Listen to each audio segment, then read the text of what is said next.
देश को, भारत को जोड़ना। आज लद्दाख के लोग आए हैं, हम कह रहे हैं जोड़ो जोड़ो भारत जोड़ो, वो कह रहे हैं लद्दाख को वापस जम्मू कश्मीर से जोड़ो। जब से जम्मू कश्मीर से लद्दाख को अलग किया है, दुश्मन चीन की हिम्मत बढ़ गई है। वो सुरक्षित महसूस कर रहा था लद्दाख जब जम्मू कश्मीर के साथ था। मुद्दा ये है, मुद्दा वो नहीं है, मुद्दा ये है। मुद्दा ये है कि यहाँ पर लोकतंत्र बहाली हो, यहाँ से सरकारें दिल्ली से नहीं चलेंगी। जम्मू कश्मीर लद्दाख में सरकार, यहाँ के लोग अपना नेता, अपनी सरकार चुन के यहाँ से चलाएंगे। आपका क्या स्टैंड है 370 पे कांग्रेस का? नहीं, मैं ये कह रही हूँ अभी तो ये सब जुडिस है मामला।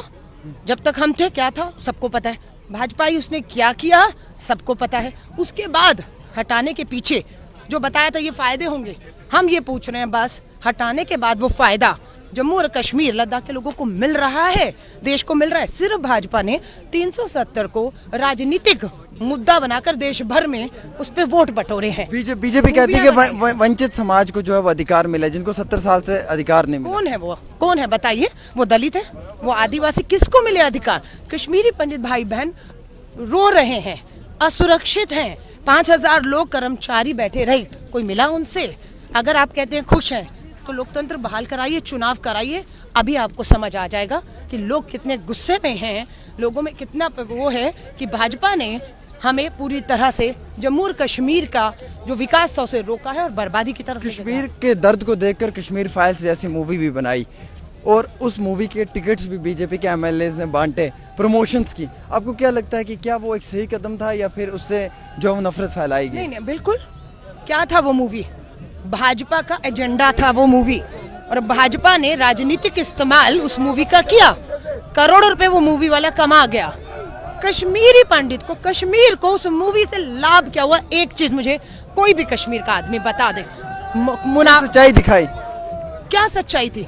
सच्चाई दिखाने के लिए आपको फिल्मों पर निर्भर रहने की जरूरत है?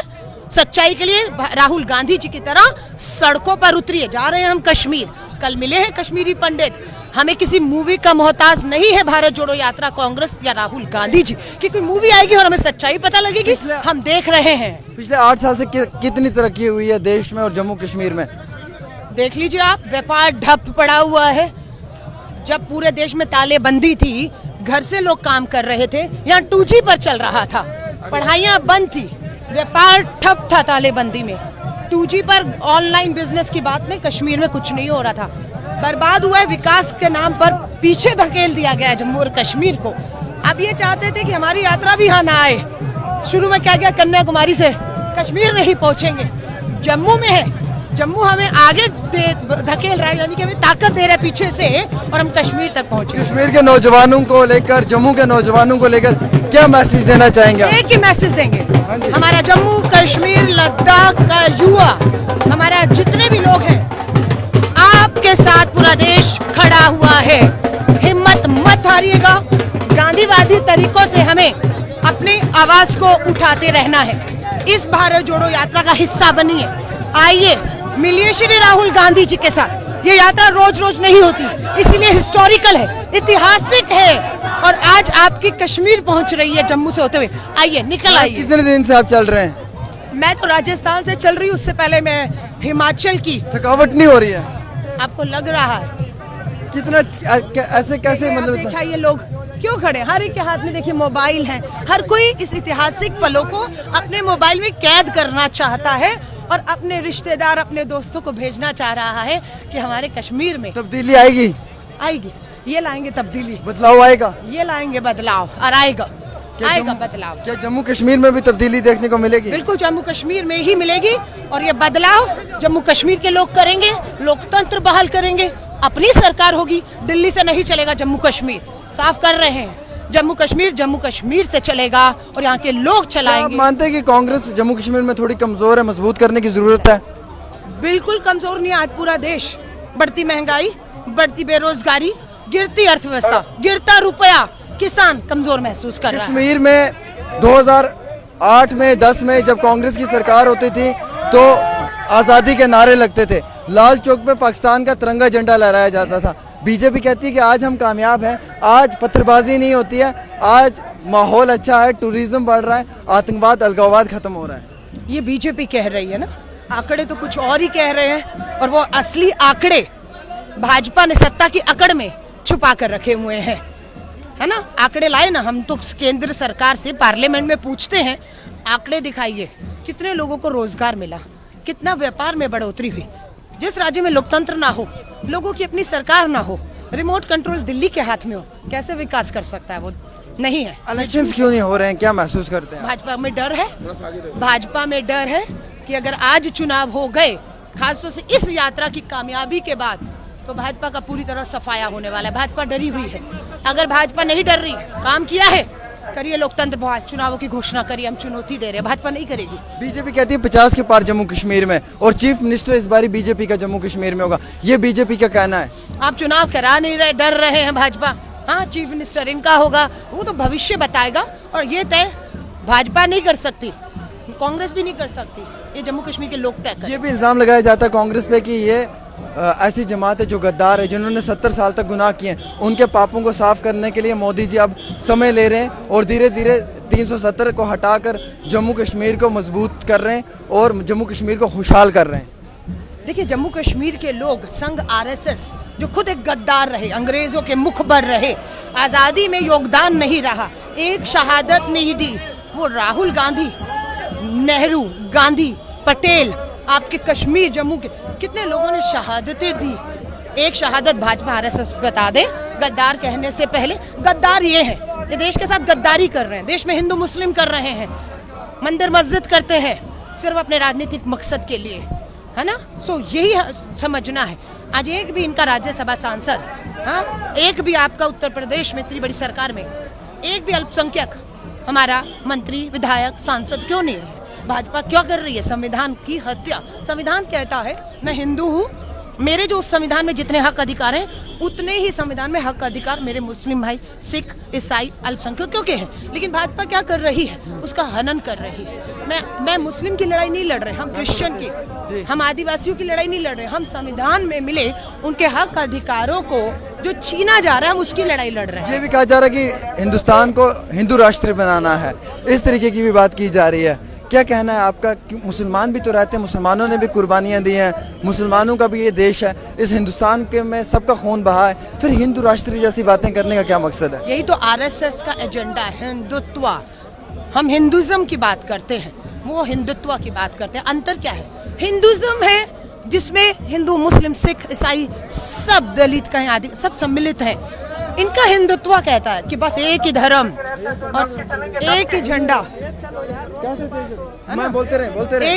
एक ही जो है वो धर्म होगा, बाकियों की जगह नहीं है। भारतीय राष्ट्रीय कांग्रेस को ये मंजूर नहीं है। ये धर्मनिरपेक्ष देश है, संविधान से चलेगा और हम संविधान की हत्या नहीं होने देंगे। लेकिन लोकतंत्र की बहाली जम्मू कश्मीर में ना करके लगातार संविधान में जो हक अधिकार अल्पसंख्यकों को, आदिवासियों को, दलितों को दिए, उसकी हत्या कर रही है बीजेपी, और सब देख रहे हैं। बीबीसी ने अभी एक डॉक्यूमेंट्री प्रधानमंत्री जी को लेकर, नरेंद्र मोदी जी को लेकर जारी की। क्यों उसको रोक दिया गया? क्या सच्चाई है जो आप छुपाना चाहते हो? देश भर में गोदी मीडिया के माध्यम से अपने एजेंडों को थोपा जा रहा है। पर मैं धन्यवाद करती हूँ। गोदी मीडिया का क्या रोल है? छोड़ दीजिए, मुझे खुशी है कि आप जैसे पत्रकार, आप जैसे हमारे मीडिया के साथी यूट्यूब चैनल से जमीन पर यहाँ खड़े होकर देख भी रहे हैं और दिखा भी रहे हैं सच्चाई क्या है। सो हम धन्यवाद करते हैं कि आप लोग एक निष्पक्षता के साथ, जो सच की आवाज़ है, जो मीडिया को चौथा स्तंभ, पिलर कहा जाता है डेमोक्रेसी, लोकतंत्र का, उसे आप लोग ताकत दे रहे हैं। आप मुझे बताइए कौन है यहाँ पर बड़ा चैनल? एक चीज़ हमने देखी है कि मोदी जी का इंटरव्यू करने के लिए अक्षय कुमार जी जाते हैं और पूछते हैं कि आप आम चूसते हैं। लाइक मतलब जो अपोजिशन से सवाल किए जाते हैं वो रूलिंग पार्टी से करने चाहिए, और वो चीज़ें हमें दिखाई दे रही हैं। क्या कांग्रेस के समय में भी ये होता था जब कांग्रेस की सरकार थी? क्या मीडिया पे ऐसे ही जो है वो हुक्मरानी की जाती थी जैसे आज हम पे प्रेशर पड़ता है, वीडियोस डिलीट करवा दिए जाते हैं, कवरेज नहीं हमसे करवा? अच्छा सवाल। अगर कांग्रेस के डॉक्टर मनमोहन सिंह जी के समय पर होता तो ये गोदी मीडिया तब हमें मिल गया होता।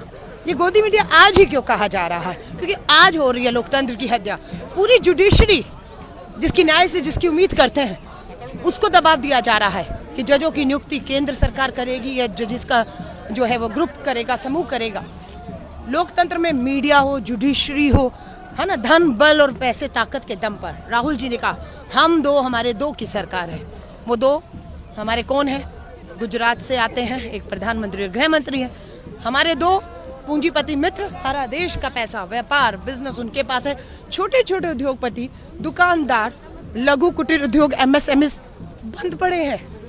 निचोड़ दिया उन्होंने सारा पैसा अपने पूंजीपति मित्रों को, सारा व्यापार, एयरपोर्ट, रेलवे, LIC, MTNL, पूरा देश बेच डाला है। जो कहता था देश नहीं बिकने दूंगा। एक आखिरी सवाल है मेरा, कश्मीर मेन स्ट्रीम पार्टी ने भी आपको सपोर्ट किया, डॉक्टर फारूक अब्दुल्ला, महबूबा मुफ्ती जी ने भी, और भी कश्मीर के नौजवान आपके साथ खड़े हैं। देखिए कश्मीरी लोग चाहते हैं कि कांग्रेस आए, कश्मीर के नौजवान चाहते हैं कि एक सेकुलर पार्टी आए, वो उस पार्टी को सपोर्ट करना चाहते हैं। लेकिन आपको लगता है कि अभी मेहनत करने की ज़रूरत है कांग्रेस को, और वहाँ तक पहुँचने के लिए कांग्रेस को बहुत स्ट्रगल करना पड़ेगा? क्योंकि ऑलरेडी 8 साल में जो वो बीजेपी ने काफ़ी काम किए हैं और कई बार वो इस नाम के ऊपर वोट मांग रहे हैं। देखिए, हम स्वागत करते हैं, जम्मू कश्मीर के राजनीतिक दल भारत जोड़ो यात्रा का स्वागत कर रहे हैं। फारूक अब्दुल्ला साहब जिस दिन जम्मू में प्रवेश किया यात्रा ने, उसके स्वागत के लिए खड़े थे, मशाल लिए, और हम उनका धन्यवाद करते हैं। अब बात यह है कि चुनाव 2024 देश का है। जम्मू कश्मीर को हम बिल्कुल कमज़ोर नहीं होने देंगे। ये यात्रा के माध्यम से अब जम्मू कश्मीर को देखना है राष्ट्रीय दल कौन है, जो कन्याकुमारी से कश्मीर तक जिसका संगठन हो, जिसके पास चेहरा हो, जो ताकत से देश को बांटे। क्षेत्रीय दल क्या है, अपने राज्य तक ही सीमित है।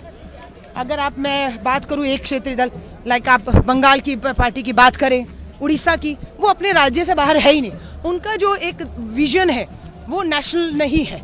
भारतीय राष्ट्रीय कांग्रेस अकेली राष्ट्रीय पार्टी है जिसका पूरे देश के अंदर एक संगठन है, और एक ऐसी राष्ट्रीय पार्टी है जो भाजपा RSS के एजेंडों को पूरे देश के हर राज्य में कॉर्नर कर सकती है, उसको टक्कर दे सकती है, उसे हरा सकती है।